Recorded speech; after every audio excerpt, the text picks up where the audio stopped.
One of the stars of My One and Only is Lucie Arnaz, seen here with co-star Tommy Tune. Lucie has entertained millions of people on television, theater, film, and it's a great pleasure to have her here. Lucie, I know you have fun doing that show, don't you? I love it. I do. I love it every night. Well, you started with your mom on television. Here's Lucie, when you were about, what, 15 and a half? Yeah, exactly. Did you love acting then? I don't know if I loved it. I was still experimenting to find out what I was good at, and it was scary, you know, to make all of your learning mistakes in front of millions of people every week. But I loved the procedure, you know, the working procedure of getting a script every week and rehearsing and having 5 days to perfect it and doing it in front of a live audience, which I think is why I ended up in theater now. Because you like that routine to your life. Yes, I do. Yeah. That's true. That's what I like about it. Well, now, as we mentioned, you've done films, television, Broadway. If you had to rate yourself the best in one of those three medium, what would it be? Which one? Oh, I don't know. If I had to rate myself in all three, it just depends on the project. I'm better in some things than I am in other things. It doesn't really matter whether it's television or movies or, I mean, I've done films that I was very, very proud of and plays that I wasn't so proud of, and yet I'm where I am at the moment is usually what I like the best. I think theater is my first love. It probably always will be.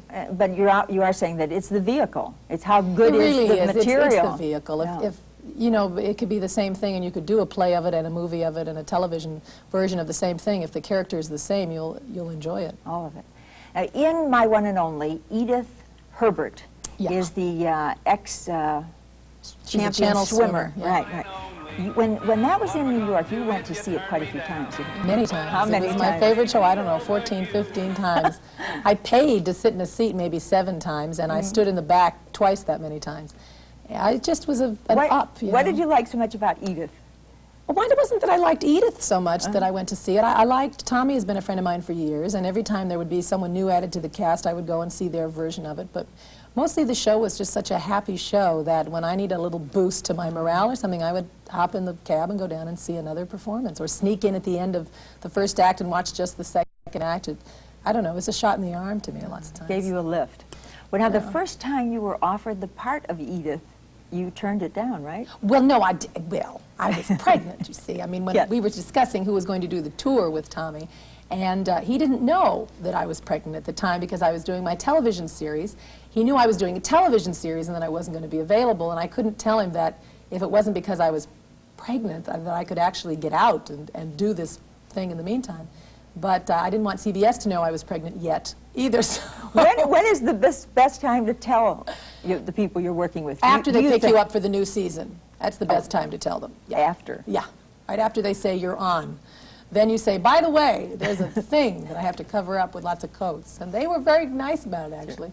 But so anyway, I didn't get a chance to do the first time out, and I suggested that Sandy Duncan do it with Tommy. And he said, well, she just had a baby. She couldn't possibly get ready in time. And I said, you do not know Sandy Duncan. So P.S., of course, she was ready in time. And when it was time for her to go home to her family, hello, Lucie. You were ready. And I was ready, and my little girl was old enough to come with me. That's right. You have 3 children. Yes. What are the ages now? 5, 3, and 1. They're all here in Chicago. They're all here in Chicago somewhere, out disrupting some restaurant somewhere, trashing some hotel room. It has to be fun, but rather hectic to be working and have 3 children. Oh, right? yes.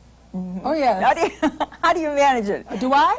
Well, so far I saw your You son don't know come in. that. Just because I'm sitting here doesn't mean it's being managed. It's not easy. It's definitely not easy. I have so much help that it's ridiculous. And still, the room is a mess.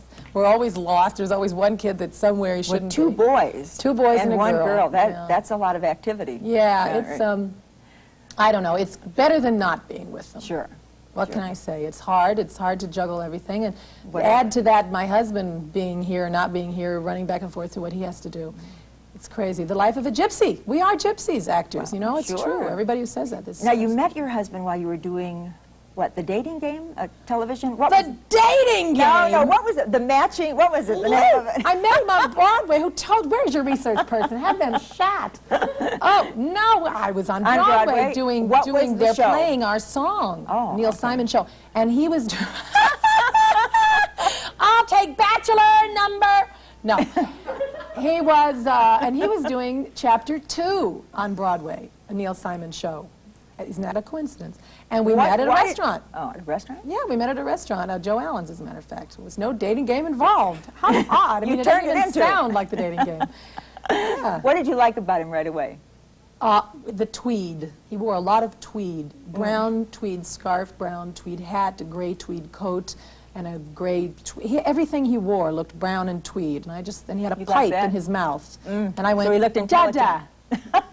I don't know. He looked like this person could not lie to you. This person has his feet on the ground. He's secure. He's not a Twinkie. I liked him because he wasn't a Twinkie. Has he always continued to be not a Twinkie? No, he's a Twinkie now, but it's okay. He still wears tweeds. You don't mind now? I don't mind. No, it's all right. Everyone knows your mother's Lucille Ball, your dad's Desi Arnaz. Was it hard growing up with two famous people in the family? And this is kind of being repeated again for your kids. God, I guess it's, you know, I think it's hard growing up, period. I think that's hard to do, and having your parents in a fishbowl doesn't make it any easier, but I don't think it's any harder. Actually, in the long run, I think it just depends on what your values are, because there are good parents and bad parents in all walks of life. Famous and not famous. Yeah, I mean, so I don't really think that has a whole lot to do with it, to tell you the truth. I hope you're having a good time in Chicago, that your children are having a good time in Chicago, that you will stay as long as possible and come back again. Thanks. Thank you for being our guest. Lucie Arnaz. We'll be back in a moment.